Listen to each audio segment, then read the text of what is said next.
आपने कभी नहीं सोचा होगा कि जमीन पर चलने वाली छोटी सी चींटी आपकी किस्मत बदल सकती है। क्या सच में किस दिन तक चींटियों को आटा चीनी खिलाने से शनि की साढ़े साथी शांत हो सकती है, आपकी आर्थिक स्थिति बहुत अच्छी हुई हो सकती है, या आपके राहु केतु के दोष कम या बिल्कुल खत्म भी हो सकते हैं। आपके सारे अच्छे रुके हुए कार्य पूरे भी हो सकते हैं। जी हाँ दोस्तों, मैं जो कह रहा हूँ क्या यह सिर्फ एक अंधविश्वास है या इसके पीछे कोई गहरा आध्यात्मिक और कर्म का कोई छिपा हुआ सिद्धांत है। आज हम इस वीडियो के माध्यम से जानेंगे धार्मिक मान्यताओं और शास्त्रों के ज्ञान के संकेत और साथ ही साथ इसका आध्यात्मिक और वैज्ञानिक कारण। वीडियो में अंत तक जरूर बने रहिएगा, क्योंकि हो सकता है आपकी जिंदगी में कोई रुका हुआ कार्य बस एक छोटी सी सेवा का इंतजार कर रहा हो। अगर आप हमारे चैनल पर पहली बार आए हैं तो वीडियो को लाइक और चैनल को सब्सक्राइब जरूर करना। तो अब ये कहानी शुरू होती है। गरुड़ पुराण के अनुसार सनातन धर्म में हर जीव को ईश्वर का ही अंश माना गया है, चाहे वह मनुष्य हो, कोई पशु हो, आकाश में उड़ने वाला या कोई पक्षी हो, पृथ्वी पर रहने वाला कोई छोटे से छोटा जीव ही क्यों ना हो, चाहे वह छोटी सी एक चींटी ही हो। गरुड़ पुराण में उल्लेख मिलता है कि जो मनुष्य जीवों पर दया करता है उसका दोष कर्म धीरे धीरे नष्ट हो जाता है। सनातन धर्म के अनुसार महाभारत में भी दया को सबसे बड़ा धर्म बताया गया है। हमारे ऋषि मुनि हमेशा कहते आए हैं कि अन्न दान से बड़ा कोई दान नहीं होता। गरुड़ पुराण के अनुसार शनि देव को कर्म के दंडाधिकारी के रूप में बताया गया है। शनि देव व्यक्ति को उसके कर्मों के अनुसार फल देते हुए आए हैं। जब भी किसी व्यक्ति की कुंडली में शनि की साढ़े साथी या ढैया कष्टकारी स्थिति में आती है तो उस व्यक्ति के जीवन में भिन्न भिन्न प्रकार की रुकावटें आती हैं, आर्थिक परेशानियां आती हैं, उसका मानसिक तनाव बढ़ जाता है, पति पत्नी के संबंधों में दूरियां बढ़ जाती हैं और परेशानियों की बाढ़ सी आ जाती है। और इसी प्रकार राहु और केतु भी भ्रम, बाधा और अचानक से बहुत सारी समस्याएं पैदा कर देते हैं। ज्योतिष शास्त्र के अनुसार चींटी को शनि देव से जोड़ा गया है, क्योंकि चींटी परिश्रम, अनुशासन, निरंतरता का जीता जागता प्रतीक है। चींटी कभी हार नहीं मानती, वह निरंतर फेल होने पर भी सफल होने का प्रयास करती रहती है, निरंतर परिश्रम करती है, बिना रुके, बिना थके, और अंत में वह सफल भी होती है। उसके कर्म उसे सफल बनाते हैं।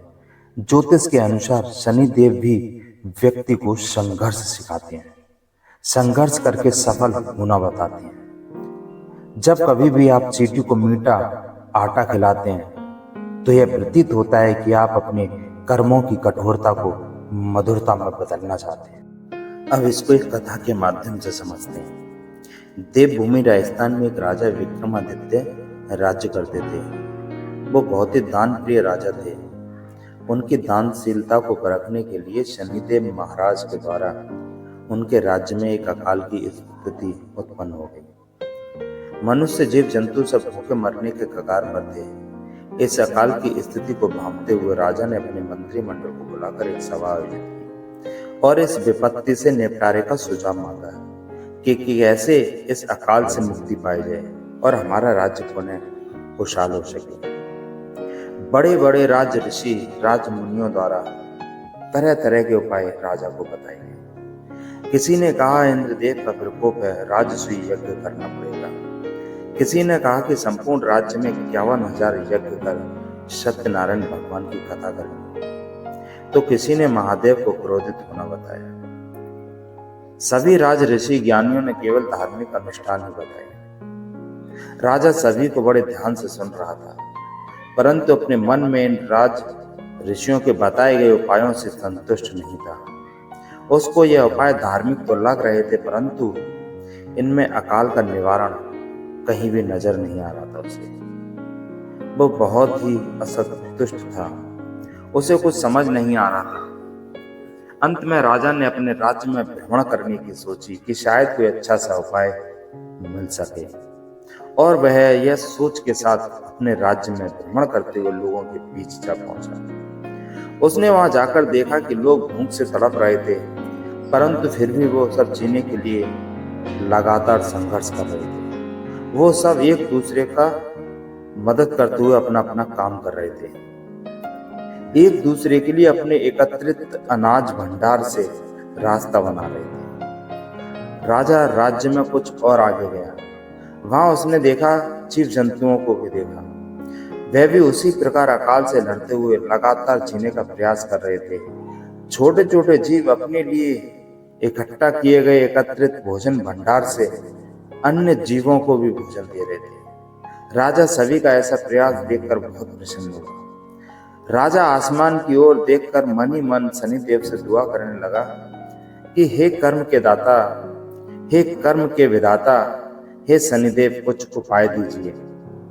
मेरी प्रजा को कर्म का फल दीजिए, कोई मुझे उपाय दीजिए। वह निरंतर यह दुआ दोहराया जा रहा था। कभी आसमान तो कभी अपने राज्य की बंजर भूमि को निहार रहा था। तभी शनिदेव के आशीर्वाद से उसकी नजर बंजर भूमि पर चींटियों के एक समूह पर पड़ी, जो अपने घरों से, अपने भोजन संग्रहालय से अन्य जीवों के लिए भोजन उपलब्ध करा रही थी और अपने लिए जीने के लिए भी भोजन का संग्रह कर रही थी। वो चींटियां लगातार प्रयासरत थीं। उन चींटियों को देखकर राजा के मन में एक विचार आया। वो तुरंत अपने महल लौट आया। उसने अपने महल लौटने पर मंत्रिमंडल को पुनः बुलाकर राज्य में एक घोषणा करवा दी कि राज्य का संपूर्ण राजस्व भंडार गृह आम जनता के लिए खोल दिया गया है। इन भंडार गृह में अन्न का एक दाना रहने तक यह भंडार गृह सभी के लिए खुला रहेगा। आम जनता से अपील की जाती है कि इस भंडार गृह का उपयोग अपने लिए करने के साथ साथ छोटे बड़े सभी जीवों पर भी दया करनी है, चाहे वह छोटा से छोटा जीव चींटियां ही क्यों ना हो। प्रतिदिन सभी को भोजन उपलब्ध कराया जाए।